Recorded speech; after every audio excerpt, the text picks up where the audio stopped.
Hey guys, welcome back to my channel. If you're new here, my name is Adonia, otherwise known as Nia Speaks, and if you're old here, what's poppin'? Go ahead and hit the subscribe button for me. Go ahead and like this video, because when you like it, people watch it. So today we are going to be discussing something very dear and very serious to me. You're probably wondering, what am I going to talk about? Just to do a little check-in with you guys, I kind of took a break to kind of digest things going on.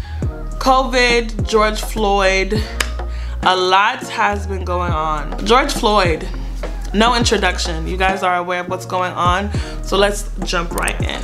So the take I'm actually gonna do today is kind of different from what everyone has been addressing, but it's something that's kind of been on my mind, or something that I've been seeing on my timeline on Twitter, and a few things on, I guess, Instagram. For the most part, I'm gonna say there was a lot of Africans that were commenting about Africans not speaking up in regards to the whole protest and George Floyd situation. Now, one thing I want to say is speak for yourself, because not most Africans are like that, but I do get the point of the message that tweet or that person behind the tweet was trying to say. I wanted to dissect that whole tweet, or tweets that are like that, or that whole ideology that Africans are mutes when it comes to African American problems as well as racism. Oh, to go back to the tweet was saying, or people were saying stuff like, oh, you know, when I was a kid, I was bullied by African Americans for being African, and like my smell, the way I looked and stuff like that. Me growing up,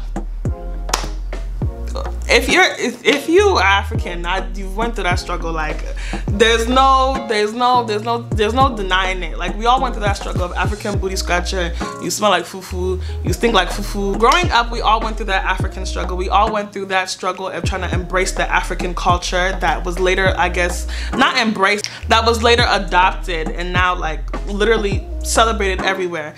Growing up, I dealt with that, and I feel as if ignorance is bliss. But growing up, I was taught to, I wasn't taught, but I wasn't prone to accepting who I was. I wasn't prone to saying that I was African. I wasn't prone to being like, oh, I'm Nigerian, what's up? Like, you know how it is now. That wasn't in back then. And not to say that it was like it was a trend or something, but to be proud and African wasn't something that was culturally like known or culturally acceptable. When you're dealing in elementary school and middle school, you had that trauma of being African, and I think there's a certain hatred that certain Africans that have grown up with that have kind of adopted to African Americans. It's a mindset of, oh, because you didn't accept me back then, let me actually stunt on you, instead of educating you to understand that you're not supposed to hate where you come from. I think there's a bigger level and a bigger there's a bigger learning thing here. There's a bigger lesson that can be taught. Black Americans or African Americans are definitely taught from both sides. Black Americans and Africans are taught to hate who they are. Well, if you're looking at it from the black perspective, Africa is taught to you as a black hole. Growing up, I'm not gonna lie, if I wasn't Nigerian, if I wasn't African, if I didn't have African parents, African family, African friends, the way I was taught or introduced to Africa, I wouldn't understand, or I wouldn't know what it is now. I mean, you have skyscrapers, you have billionaires, you have, like, not just even talking about Nigeria, Africa as a whole is beautiful. But you have to look at how the education system trains black people, or not just black Americans, but blacks, whites, all of that, to adapt the mindset of Africa is just black. There's nothing there. Migos.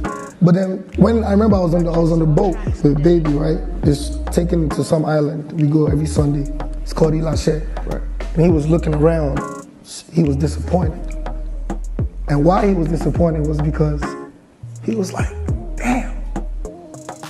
Like, he was confused.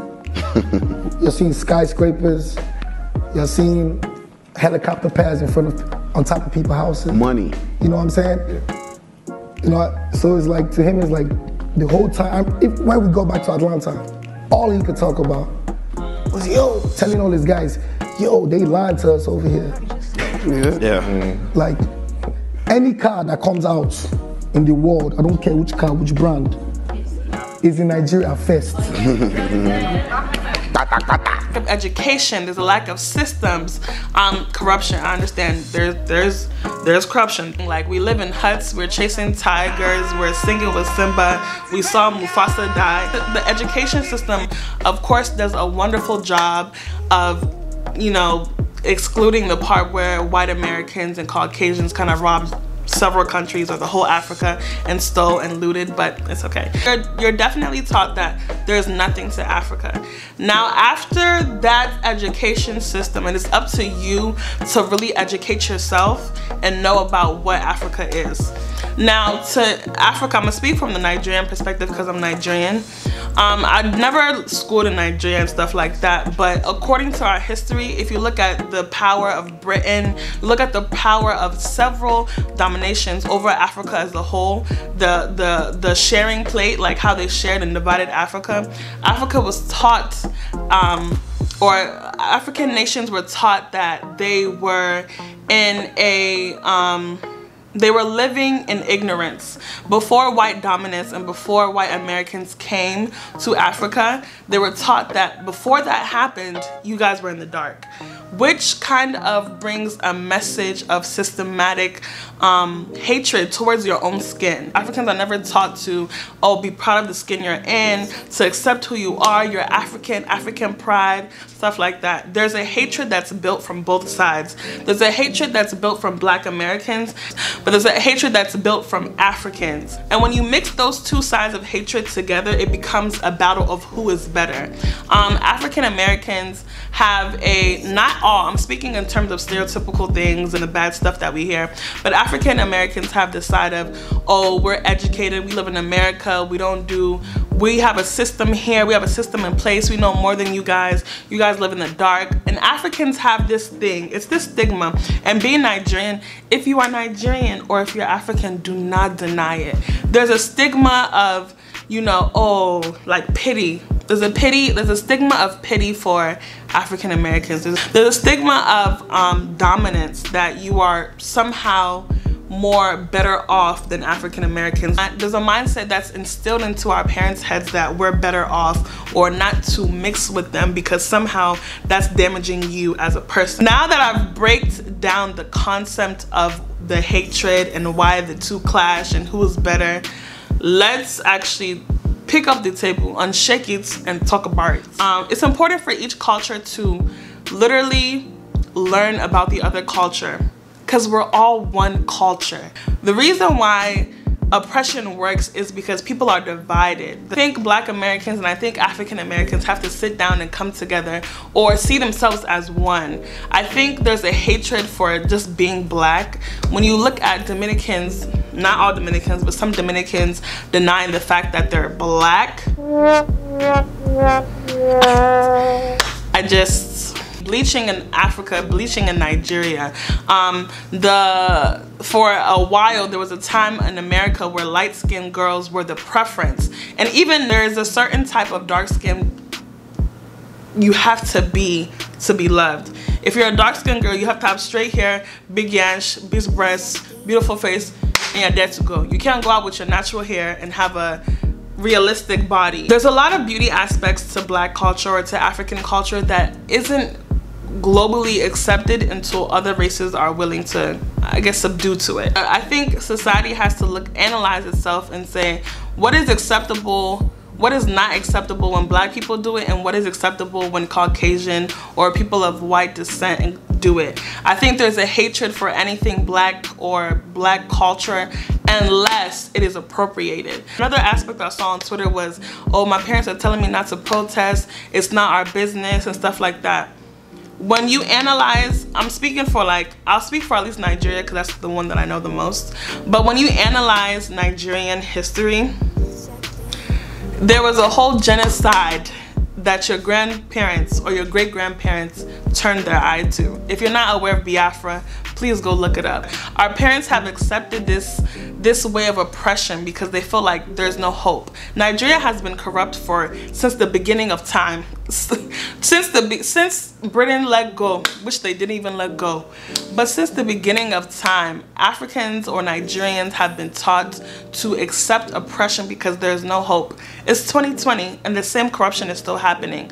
So when you are bashing your parent, not saying that their behavior is acceptable, not saying that not saying that their ideology is acceptable, you have to think, where do they get this mindset from? It comes from years of oppression. It comes from years of losing hope and losing faith that your own nation will change. So when they come from a nation that doesn't change, you can't expect them to come here and feel like, oh, okay, this is what they're doing is gonna make sense, because it's been years of that, and people even back home get killed, brutally murdered for speaking up or going against political parties who are in power. The harsh reality is the youth. The youth is the truth. There's so many things that are not acceptable that were acceptable back then, even in terms of like Twitter. If you analyze Twitter, some things that she was saying in 2011, you cannot say now. Hence why people are getting like canceled and deleted. But the power is in the youth. The power to change is in the youth. I think the power to erase ignorance is in the youth of people, is in the youth of Black Americans and the youth of Africans, to come together and realize there's no division. Like there's no group of people who is higher than the other, because you're the same group of people. And once you remove yourself from that systematic oppression or that systematic mindset that you've been brainwashed to believe, you definitely open your eyes to the harsh reality of America, to Africa, and to the whole damn world. I've kind of said my points. I just wanted to, honestly guys, I literally just wanted to come here and rant and put my 2 cents, because I was just seeing this thing and it was just paining me not to speak on it. I have to realize that we're on the same fighting team. We're on the same force. We're on the same side here. And stand for a change. Stand for something you believe in. Erase yourself. Cleanse your brain from the mindset of our forefathers. Ignorance is the reason why there's division amongst ourselves. The minute you remove ignorance is the minute you remove division. I love you guys so much, and I will see you guys in the next video.